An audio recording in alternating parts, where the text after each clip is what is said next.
I was just, in regards to the earlier housing projects in London, I'm interested to know how the dynamics work between the municipal, I mean, you explained it a little bit, but London obviously has such a strong history of social housing projects, particularly in sort of the 70s and 80s, and I know there's been a lot of shifts around how to approach that in London now.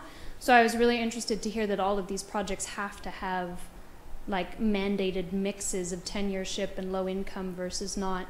But is that always a relationship between the private developer and the municipality in this case? And is this, are there any kind of strictly social housing projects being built in London anymore? Or is this just something that you automatically get to engage with through legislation? Or is this something in particular that your office also wanted to sort of contribute to? It actually is mandatory through legislation. It is. It can be modified a bit depending on the local authority, but generally, when you're working in regeneration sites, it's essential or it's mandatory to provide 50% social affordable dwellings and 50% private, and it's called cross-subsidy, that basically the part of the sales values from the private goes towards building the affordable, and the affordable's built at, it's a kind of non-profit venture, but developers still manage to build all of the private and the affordable and still make money. So it's a viable development scenario. You can do 100% affordable schemes if you come across a client, like a housing association, they're called, used to deliver the social housing on behalf, like once the local authorities, government stopped building social housing in about, well, with Thatcher, basically. And since then, registered social landlords or housing associations have been building the affordable dwellings, but increasingly now the affordable housing providers also deliver the private for sale. So there's a kind of blurring of boundaries, which I think is kind of good, really, between the affordable and the private.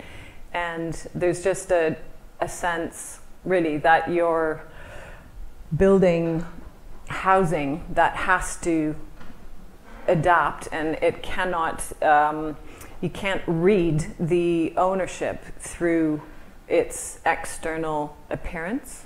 That's kind of not allowed. It has to be consistently one quality, and you can't segregate the affordable from the private, either architecturally, materially, or organizationally. And generally, the space standards for the affordable housing are bigger. They used to be bigger for the affordable than the private, and all the private units used to be squeezed down to the minimum and sold for very high cost. But since the Mayor's Housing Design Guide came in, it's called LHDG, London Housing Design Guide, you can't do that. Like, developers can't undersize private units and build the minimum for the affordable. It all has to be according to the Mayor's Housing Design Guide, which is a great thing. Yeah? I just wanted to ask about cladding materials, because it's interesting how you're talking about the back project where you're able to actually use that stone. And it's also interesting the consideration of like roof craft you were talking about with that last project. But I guess I'm just sort of wondering, like, you know, housing projects, I think one reason people often react negatively to contemporary housing design is because it doesn't have sort of the texture or the material grittiness of like brick or stone in that intricacy. So I'm just wondering sort of some of the things you take into account or the ways you think about cladding materials for these contemporary projects. Well, it's a good question. I think most of what we're doing now is brick. Like, and I don't know if you follow the journals and magazines coming out of the UK and Europe, but brick is generally the the medium in which most new projects, not just housing, is being built, because everybody's pretty much fed up with metal cladding, you know, the kind of, you know, panelized metal cladding or other materials. It really generally doesn't age very well, and it also doesn't really, it's high maintenance, it doesn't last as long as brick. Timber has the same problems, it's a kind of maintenance issue. And London is a city built of brick. And actually the biggest news from London is that Britain has run out of brick. Like, there are so many housing projects on site that they've run out of brick and blocks, and they're having to import everything from the Netherlands and Denmark. It's kind of incredible how bricks had a resurgence. And there's so much you can do with brick, like not just the color and the pattern, but the jointing and, you know, the geometry, configuration, brick specials. You can do an infinite number of great things with brick. What else was I going to say? The other issue with material is that I suppose we're often trying to reduce the difference between the roof material and the facade material, and to create a kind of coherent form that has a more kind of sculptural capacity in it, that it's more about the way you manipulate planes and surfaces rather than, you know, sort of celebrating the brick in itself, for example. And yeah, actually the most important thing about doing housing isn't, I would say even more than the material, is proportions. It's all about the proportions and the patterning, because once you're working with a repetition, you know, what you're repeating has to be good. Otherwise you multiply something that's you know, has problems proportionally. And I think that's one of the sort of great achievements of the Georgian period, which is basically an evolution of Renaissance architecture, which is basically a evolution of classical architecture, you know, reinterpreted as each period moved on from the Renaissance. So the proportioning of windows and the ratio of aperture to solid, and the relationship of different sizes of windows, that's the most difficult thing to get right. That's what most architects get wrong in buildings that you see around, that the proportions, like especially in housing, the proportions are bad. And I think that was one of the great failures of, say, for example, Frank Lloyd Wright's kind of vision of the new kind of North American or American home as part of its landscape, is that he avoided the whole problem of windows and punched windows and surfaces by making surfaces either solid or glass. You know, the punched window was an anathema to Frank Lloyd Wright. So this whole language of horizontality and planar configurations and sort of the plastic approach to spatial definition was sort of lost in the commercial translation of his vision into this domestic suburban home that we saw sort of propagated all across North America in the 60s and 70s. And now the sort of classical proportions or traditional proportions are being, you know, Victorian proportions are being reinterpreted into sort of neo-vernacular housing typologies, but generally the proportions are wrong and the craft isn't there. You know, a double hung sash window made by a Victorian craftsman is something that nobody's willing to root for or pay for. And somehow, even with our contemporary, like modern methods of manufacturing and digital manufacturing, we still haven't managed to figure out how to achieve the modularity and repetition, the sort of system building that they had in the Victorian era. We haven't managed to figure out how to do that as well now. And so I think it's all up for reinterpretation, but I think in housing, proportions are the most important thing. You know, the historical buildings in Ontario, your study of the maisonettes, the discussion of pattern, and now the discussion of proportion. I mean, isn't it the elevation? Sorry, I'm losing my voice.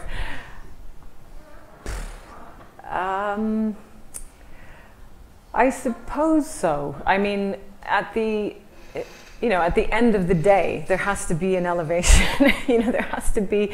You have to sort of take it on board, and not everything can be a suprematist composition of, beautifully configured, large panes of glass or solid. Like when you're dealing with repetition and streetscapes, things like that, you have to kind of deal with that rhythm. And so I think you're right. Like, there is a place for elevational composition, but in my mind there's nothing worse than sitting down with like a white square and trying to draw a good elevation, which is sort of my nightmare. Like, the elevation has to come out of the cellular nature of the interior, or the scale of the rooms inside, or it has to have some other ordering principle that gives a kind of consistency to the elevational strategy. But at the end of the day, it is also just about an eye, having an eye for proportions, and making sure. The great tool that we have now is that with 3D modeling, you can test it, and we're always testing our buildings in perspective. Like, if they work, sometimes it won't look right in elevation, but in perspective, it will be fine. It's a little bit like that Bronte and Fielding house. In elevation, I feel like the really big roof dormers are too far apart, but when you read it obliquely, the rhythm and the spacing seems to be right. So I guess we have additional support from technology in the elevation question. Let me just follow on from that. You cited the precedents in so many areas of history of planning of organization and so on. It's fantastic. It's very, very, very impressive. And to be doing it, to recreating urban spaces and urban definition, I think is just fantastic to do. Thank you. One question I have is, right at the other scale, is that of detail. Given that, and also given your sort of concern, proportion and so on, looking at a lot of them, the elevation, I see the adherence to the modernist severe detail, the minimalist detail, with no flashings and no sills.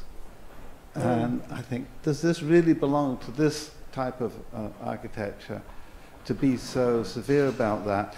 And how is that going to look in, you talk about the future of the buildings, but when the notorious staining of water in England gets going, aren't we going to see the result of the lack of flashings and lack of detail? And I think there's a visual thing as well as a technical thing here. I think that's a fair point. I think it's also part of my kind of modernist origins and education, in a way, that instinct to strip out the detail. And I think also there's a fear of detail. A lot of, we've sort of lost that kind of tacit understanding of how to design a lintel, that's actually a masonry lintel as opposed to a steel lintel.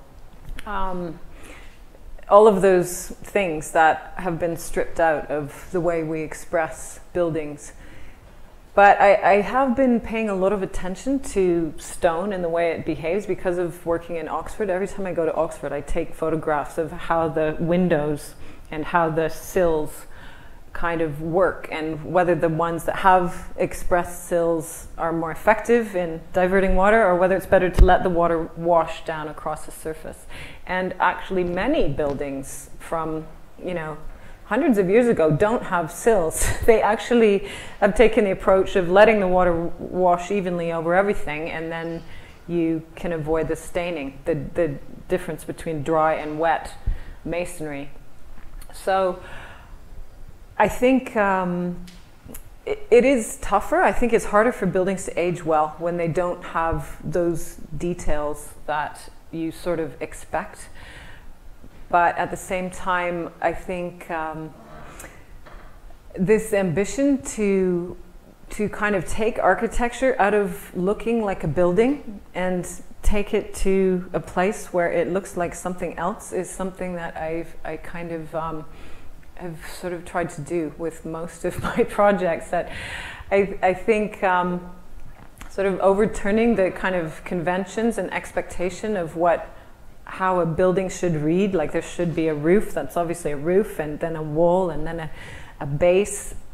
You know, what happens when you start to dematerialize all of that is quite interesting, and it takes on I think, a more effective sort of sculptural reading where it's part of a sort of bigger story, a bigger landscape, and it removes it a little bit from discussions of building, sort of building components.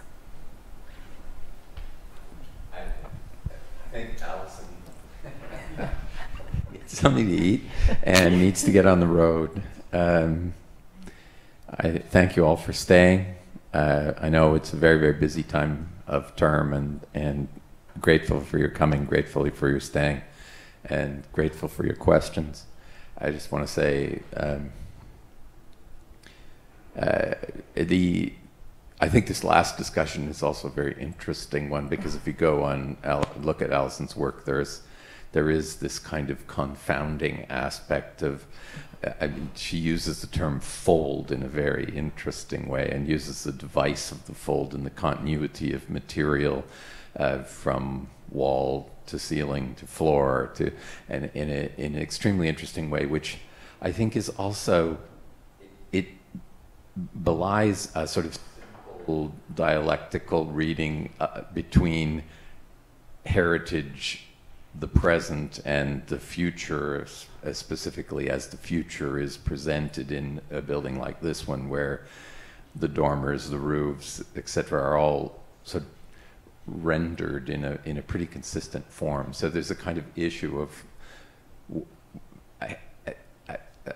the present becomes a kind of clear prism that connects past and future. So there is never a kind of literal transition, re-representation of the past in the present future. There's a kind of constant transformational ambition in all of this, which I just think is incredibly admirable and experimental, and one of the reasons why, in a very difficult building environment, both from a regulatory point of view and also from the basic economic point of view, I mean, Alison has done so well over the past slightly under 2 decades, and I'm sure she'll continue to do well in future, and we certainly wish her all the success in the world.